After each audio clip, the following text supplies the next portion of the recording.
Hello, my dear masterminds. They called them from every direction time could. Music measure. Generals whose maps had ended empires. Grand masters who could see 14 moves into a man's future. Economists who bent nations with equations. Music negotiators who turned enemies into signatures. Tacticians whose names were rumors and pseudonyms that had no doors. They arrived in silence, but the room filled with music, the kind of pressure that makes wood remember it was once a tree. Pages fluttered without wind. Torches steadied as if they too were listening. The rulers who summoned them wore relief like armor. Decades, the rulers thought. These minds have decades. There is no move that survives decades. Your move had survived decades. Your move had survived decades. That was the problem. A single decision, a pattern without pattern, a step that made the board behave. Music, like water. They had studied the recordings, they had slowed the frames, they had built models, and then built models to interrogate the models. Results disagreed with themselves. Every attempt to pin your move down failed. Pinholes left only air. Some said it was luck, but luck does not repeat this long. Others said it was bluff, but bluffs collapse when you look too closely and your move grew larger under scrutiny, like music, a star mistaken for a candle until the sky goes dark. The chamber was stone and circle. The shape strategists. Music prefer when pretending to be humble. Seats were set by rank, but rank felt shy in the presence of old victories. They did not introduce themselves. Victory is a language, and they were fluent in each other's accents. On the table lay boards of every discipline, chess and campaign charts, market curves and legislative flowcharts, ritual diagrams and contingency trees, music, each a theology of prediction. You entered without entourage, without announcement, without the courtesy of a herald. Presence did not knock, presence sat. Music. The chair did not protest. A historian cleared his throat and recited the dossier. Top strategists spent decades. Your move remains undefeated. The words were both confession and accusation. Music meant, we are here to end inevitability. You did not answer because inevitability does not attend debates. The first general placed a transparent grid over the board as if the grid, music, were sacred. A game theorist uncapped a pen the color of verdict. A master of timing watched the clock the way sailors watch tides. Fingers on rhythms only he could feel. A negotiator folded his hands into a cathedral and smirked. Certain that even gods must bargain. They agreed on rules because strategists worship rules the way kings worship ancestral lines. First principle, every move has a counter. Second, if there is no counter, redefine the move until one appears. Third, if redefinition fails, stall for time because time erodes miracles. They admired their own caution as if it were wisdom. They forgot that rules are bridges. Music, presence is shoreline. Bridges do not instruct oceans. They asked for a demonstration, your move, one more time on their terms. You obliged without flourish, a hand, a step, a decision that did not shout its cleverness. The boards did not crash, no pieces flew, nothing dramatic, only gravity changing its mind by a degree. The eye pretends not to see until an army discovers. Music Its flank is yesterday, and the market wonders why numbers feel heavier. The room tried not to flinch. Flinching is bad optics among professionals, but several flinched anyway, as if a memory had just remembered them. They began their rituals.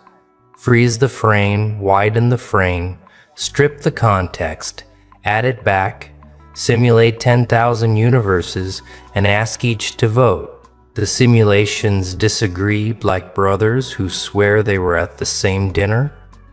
Probabilities jittered, certainty shrugged. A logician wrote, "Undefeated Nini, unbeatable," on a slate and underlined it twice to calm the room. The chalk broke on the third line. The room pretended not to notice that objects also have opinions. A woman whose victories were measured in trusses traced your decisions outline in the air and frowned when her finger returned blurred music, as if she had dipped it in a river. None of them had seen.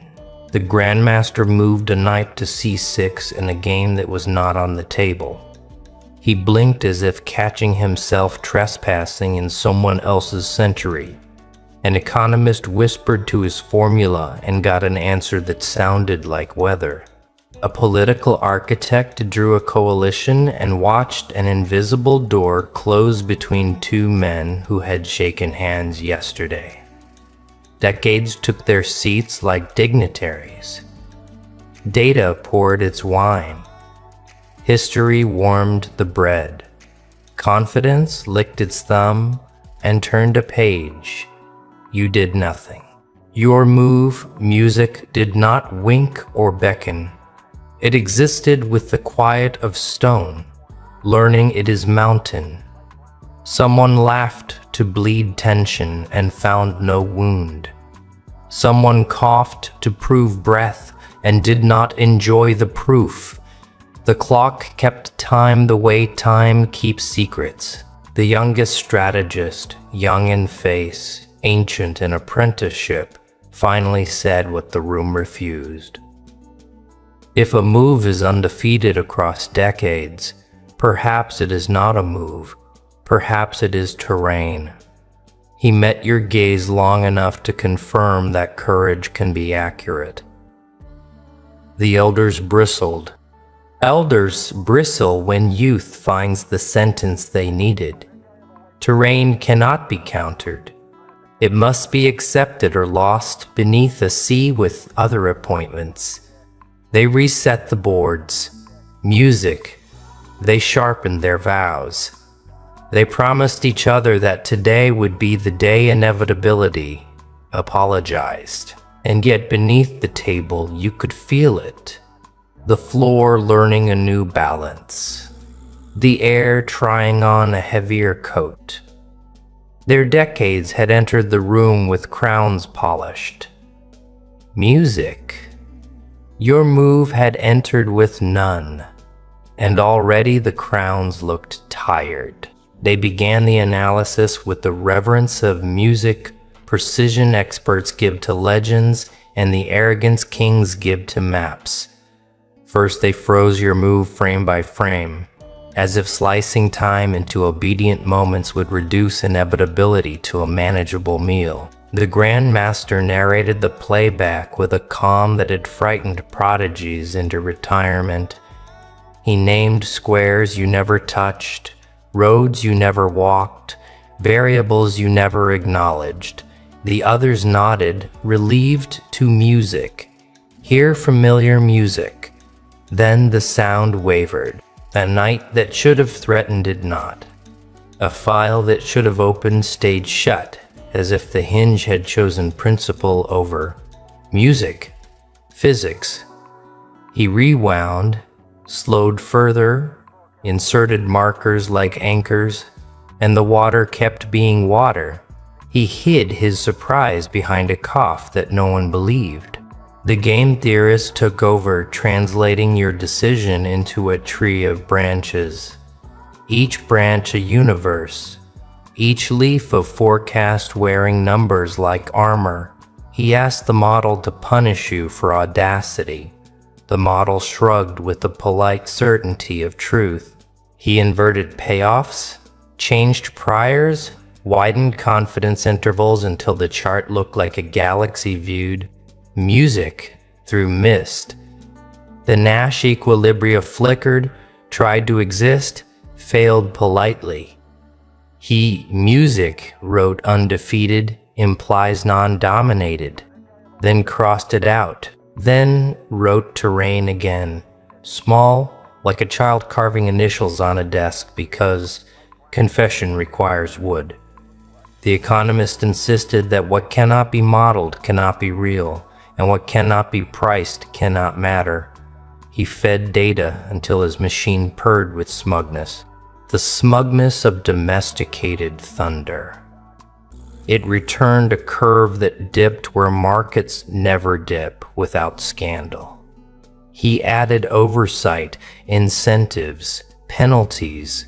The curve, music, bowed further, like a head remembering a promise it never made. His assistant, music, whispered that perhaps the utility function was wrong. He silenced the whisper with a glance and asked for more data. The way lost men ask for heavier maps. The negotiator repeated the mantra that every move can be bargained with if you find the appetite it hides. He listed your supposed appetites with a poet's confidence. Music, recognition, safety, leverage, closure, myth. He designed offers to tempt emperors and traps to humble saints. Music. He read them aloud in a voice that had talked rulers into surrender. Your move declined as if it had not heard him. He raised the offer, a cathedral of concessions, and watched gravity remain indifferent. He realized too late that presence does not eat. The timing master consulted instruments other men treat like relics. He said the undefeated move was a rhythm problem, and rhythm is mortal. He shifted tempo, trying to make your step late, early, offbeat, off balance. The room felt the second stretch obediently until they returned uncooperative to the rhythm you had brought with you.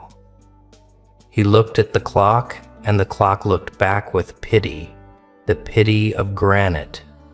His fingers, trusted by calendars, searched the air for the hinge of the moment, music, and found only a door that opened for no one. The military architect erased, and music redrew the board as campaign from supply lines to morale, from seasons to rumor. He placed your decision inside a siege and fed it delay. The siege gained weight. He forced a retreat across a bridge, music, and found the river absent, replaced by a plain that had no patience for surrender. He ordered a feint to lure your center, and the feint returned, carrying his banner, music. He spoke less with every diagram, learning the dialect of bewilderment. Across the circle, the elder strategist with victories older than most nations leaned in. Music, convinced that pattern recognition is a sacrament that never fails its priests. He described your move as a composite of known gambits, a quilt stitched from ancient cunning. He smiled at his cleverness until he realized quilts warm, but climates endure. Music. He tried to pull at a seam and found none. He called it anomaly to protect his pride. The youngest called it law and lost nothing. They changed music, lenses, languages, and loyalties. They quoted philosophers about the primacy of counterplay and cited mathematicians about the music tyranny of limits. They invoked myths to tame the feeling. the feeling that something more than calculation had entered the room. And then the first hairline fracture showed itself, not in the models, but in their posture. Shoulders that had been iron let themselves, music, be human. Pens that had never paused circled the same word twice. Two of them reached for water in unison, music, and looked startled to discover thirst. Certainty does not drink. Certainty allows others to sip and calls it mercy. They accused fatigue, music, and ordered fresh light. They blamed bias and swapped analysts like swapping masks at a masquerade that had outlasted its music. They took your move apart, the way boys take apart radios, unscrewing with faith that a song is hiding under every screw. They arranged the pieces on felt and heard silence that did not call itself music, broken. An intern forgotten in a corner wrote quietly, "It is undefeated because it is uninterested in music winning." He did not show anyone. Interns keep notes for the future. Notes that elders will later pretend they always knew. By midday, definitions began to turn on their owners. Countermeasure narrowed into excuse. Framework drifted into costume. Strategy, that beloved word, felt suddenly like furniture in a house. Discovering it was ship. Music. The historian tried to soothe the room with precedent, and found none that did not look small under the weight of now. He closed his book gently, the way one closes a friend's eyes. They asked you questions to perform power. You answered, music, with the same move, the refusal to be moved. Not stubbornness, music, geology, not defiance, weather. They circled back to first principles. They circled back to their first principles to harvest courage and found thin soil. One proposed a vote as though democracy could repeal gravity. Another suggested delay as though time would side with decades over moments. Time, polite, abstained. When they finally admitted diagrams no longer described the world, it felt like biting rind, the rind of a fruit they had sold by the crate but never tasted. Sower, clarifying, humbling. A grand master opened his hand above the board and did not drop the piece. The gesture was an encyclopedia, resignation without theater. The room inhaled, music, expecting grief or rage. What arrived was smaller and worse comprehension. You move was not beating them. Their idea of the board had been an old photograph. They wrote new rules on the margins, like survivors sketching maps from memory after the shoreline shifts. Not every dominance is contest. Some dominances are climate. Do not counter climate. Learn weather. Do not bargain with presence. Adjust rhythm. Decades nodded at the advice like widowers nod at condolences. Useful late. And still they insisted on one last sweep. An act of professional piety. Search for the exploitable mistake. The sweep returned with empty hands that smelled faintly of rain. The youngest met your eyes again and did not flinch. The elders looked away, each protecting a lifetime from the draft under the door. The fracture in their logic had widened into a window. Outside the window, the landscape declined to be a map. The room was no longer chorus. It was a choir of soloists. Realizing their songs could not meet in harmony, the Grand Master redrew the board a third time, his chalk hand unsteady.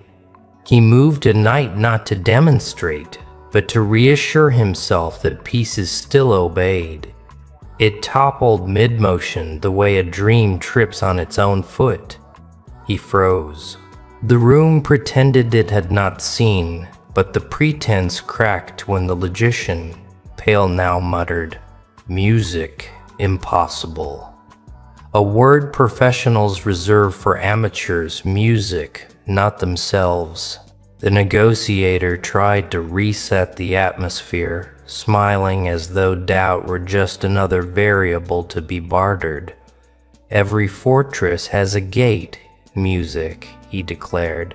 Even this moved, but the words did not land. They drifted like dandelions without wind. The economist whispered equations like prayers. His curve refused to bend.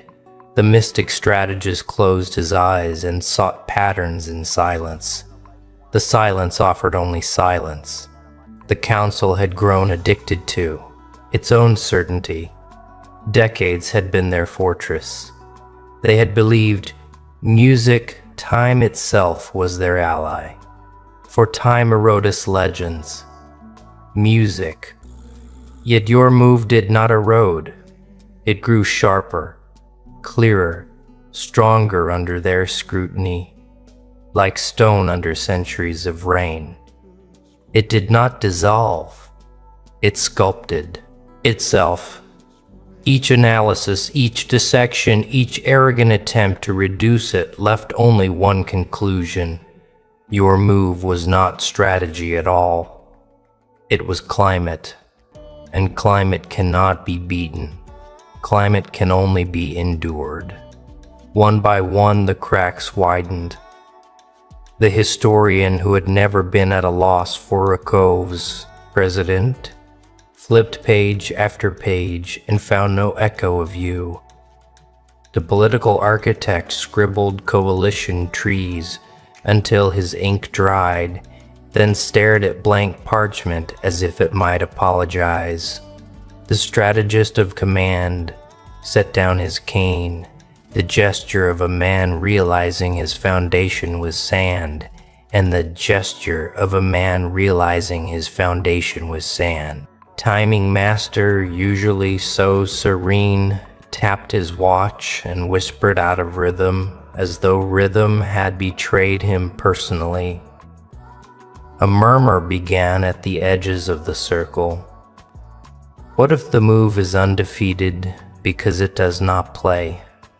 They did not say it aloud.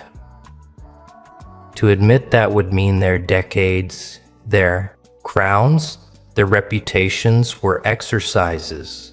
Music in performance against a stage that never cared. But their eyes betrayed them. Confidence was gone. Certainty was gone.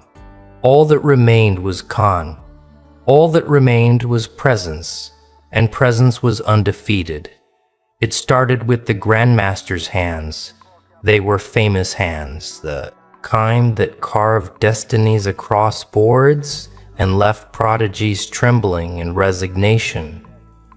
But now they trembled themselves. He tried to disguise it by adjusting a sleeve, by shuffling a pawn that did not need shuffling. Still the tremor spread, not just through fingers, but through the certainty of everyone watching. When the hands of inevitability falter, inevitability itself looks suspect. The economist was next. For decades he had promised that numbers never lie, that equations are the truest mirrors of reality. He summoned models thick with authority, each curve a monument to mastery. But when he input your move, the graph rippled like water, refusing to remember a stone.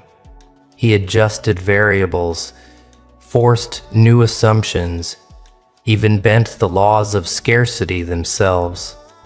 Every result ended in blank space.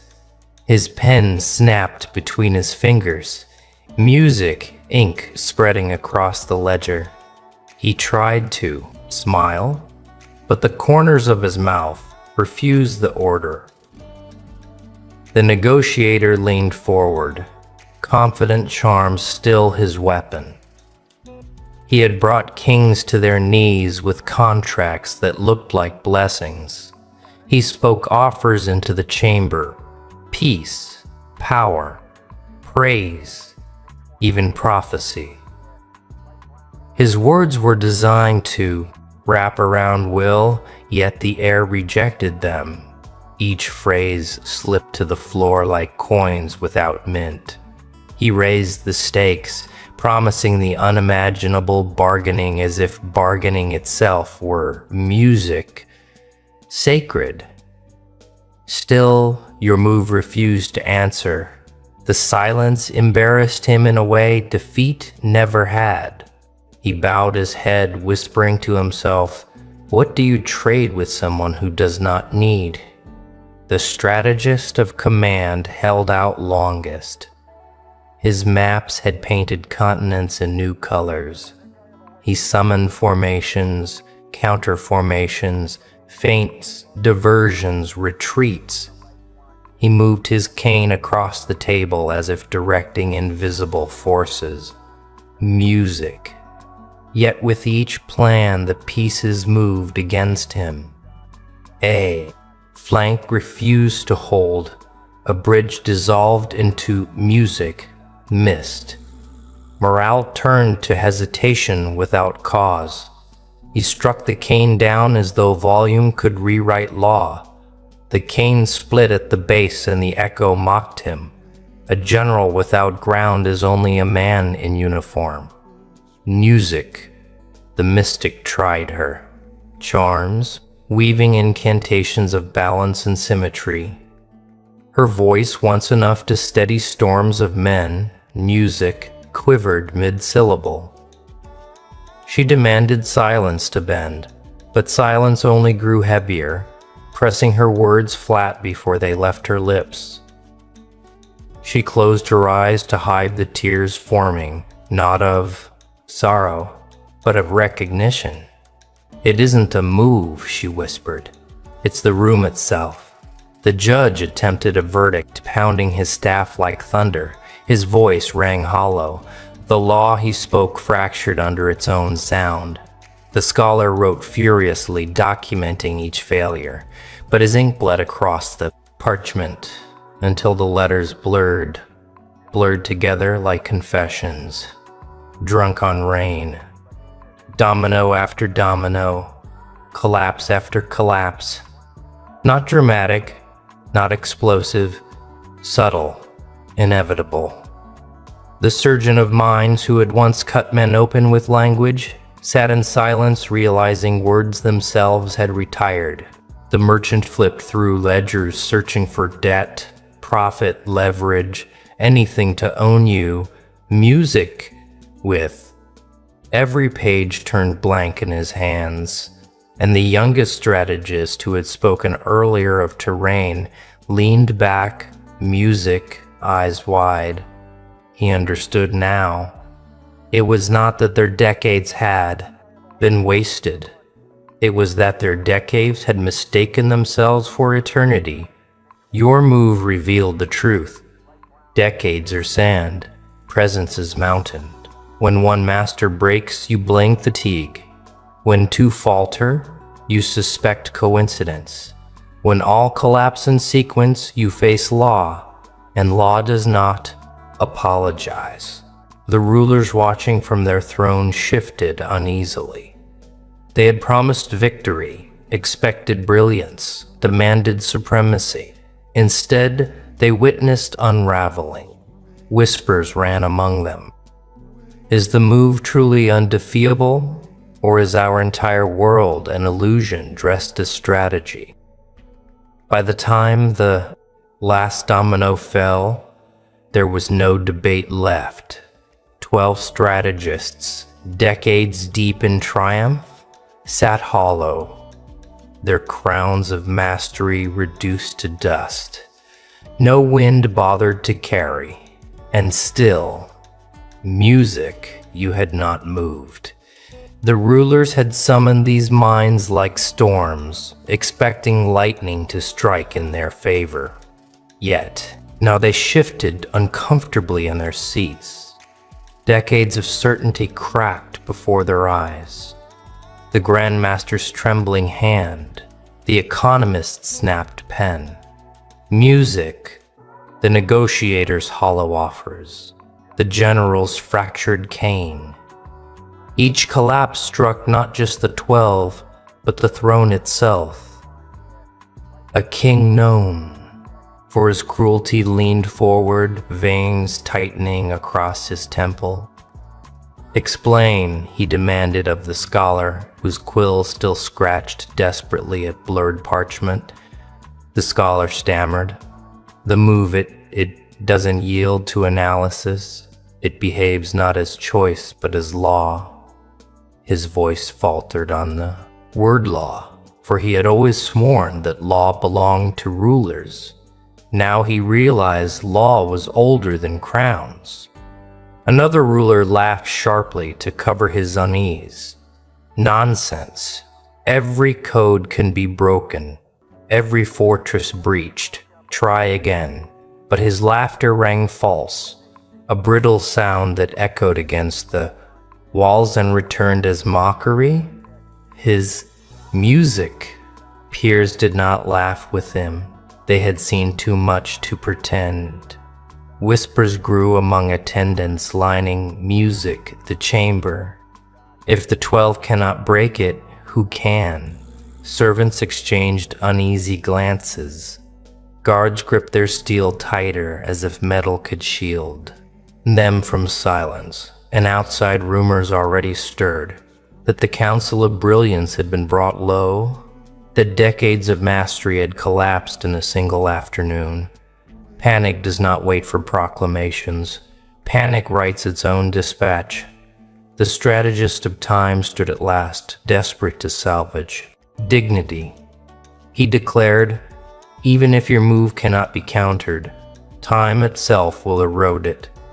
Nothing survives forever." Yet, as he spoke, the torches flickered. The clock hands ticked once and then hesitated. A single heartbeat of stillness enough for arrogance to wither. Music. Every witness felt it. Even time seemed unwilling to side against you. He sat down in silence, no one daring to applaud. The rulers began to quarrel among themselves. Some insisted the strategists had failed out of weakness. Others whispered treachery, music, sabotage, curses, but their arguments rang hollow. For every man in the room had felt it. Your move was not resisting, it was music, not even fighting, it simply was. And presence that simply is cannot be countered, cannot be bargained with, cannot be undone. The serpent strategist finally broke her silence, her voice thin and trembling. "We are not analyzing a move," she confessed. "We are standing in terrain." Her words hung heavy in the chamber. The ruler shifted again, realizing what it meant. Terrain does not lose. Music may survive it, adapt to it, endure it, but you cannot erase it. One of the younger rulers, less hardened by years of arrogance, "Music," whispered the thought the others feared most. "If decades crumble, music, hear what of our thrones?" No one answered. For thrones are built on the illusion that strategies last forever, that mastery is eternal. And here, before their eyes, eternity had bent to silence. The council chamber had begun with confidence filled with the scent of superiority. Now it reeked of doubt. Decades had not just collapsed from the hands of the 12. They collapsed from the pillars of the rulers themselves. And doubt, once it enters a throne room, never leaves empty-handed. And through it all, you had not spoken a word.